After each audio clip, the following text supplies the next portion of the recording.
Republican Party Chairman Ed Cox, thanks very much for joining me. Pleasure to be with you as always, Liz. So you are out on the hustings there. You're out in the central part of New York, and you were joined yesterday by Gary Bernstein, one of your Senate candidates. There's a number of them. I'm curious, what is it going forward that's your strategy? Because there are 8 weeks until the primary. You now have a gubernatorial primary with two guys duking it out for the right to fight Andrew Cuomo. Well, look, we do have some primaries, but we also have some good candidates who don't have primaries. We've got Dan Donovan, who's running for Attorney General. Morgenthau, trained prosecutor, just what we need as Attorney General to use the Public Integrity Bureau there and the Charities Bureau to clean up the culture of Democratic culture of corruption in Albany. We got a very good candidate in Harry Wilson for controller, the guy who restructured General Motors and brought jobs back to New York, a guy who really understands both the financial side as well as what's needed to restructure New York State's government. Okay, that's but the true. Primaries that we have coming up, I don't see that those primaries are necessarily bad in this kind of a situation. They're going to keep our candidates improving what they're doing. It's going to keep their names out there. It's going to keep what's going on with respect to them exciting.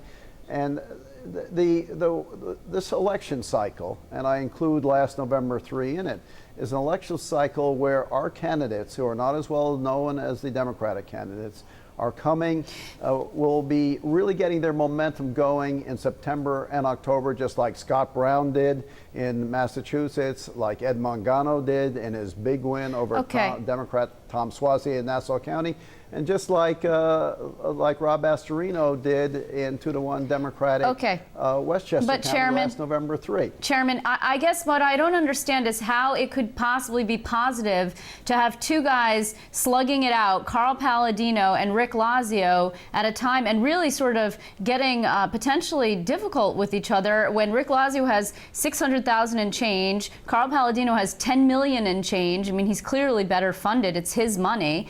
And, you know, how that could be positive for you while Andrew Cuomo just sort of like sails along with $23 million in the bank.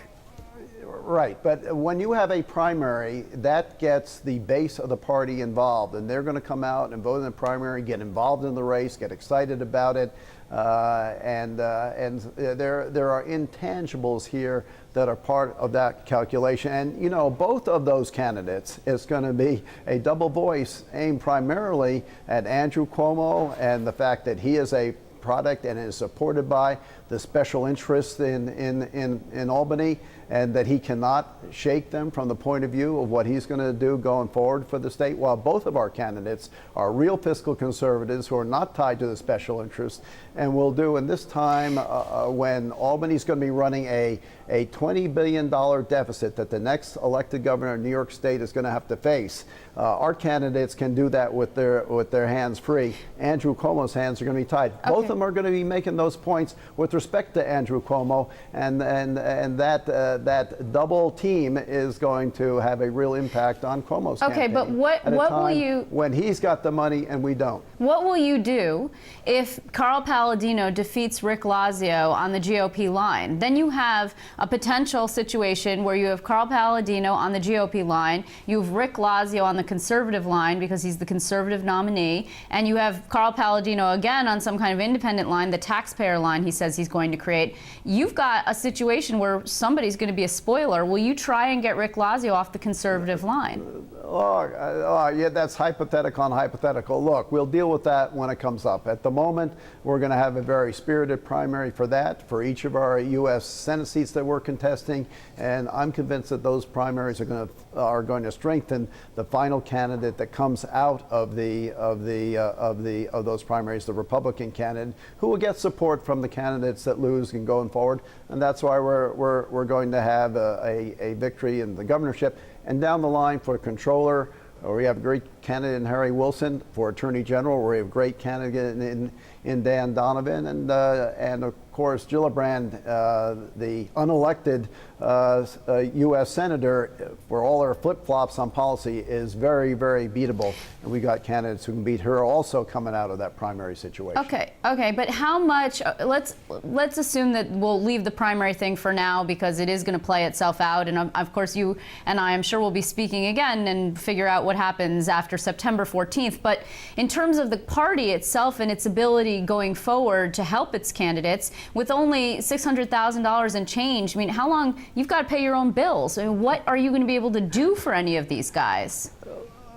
Look, we have done a record job of raising funds over the last 6 months. We raised $1.5 million, mostly from new sources, and that is and we will keep raising at that rate. And most of the expenses that we had to do to upgrade our technology, to run the convention, to run our annual dinner, which raised a lot of that money, those expenses are already over. We're going to have a very good get out the vote process that we're planning now for our state candidates, and it's going to get them out in the crucial areas, particularly here in the upstate senatorial districts, which we have to win in order to be sure that upstate New York is represented in Albany. At the moment, upstate New York is not represented in Albany.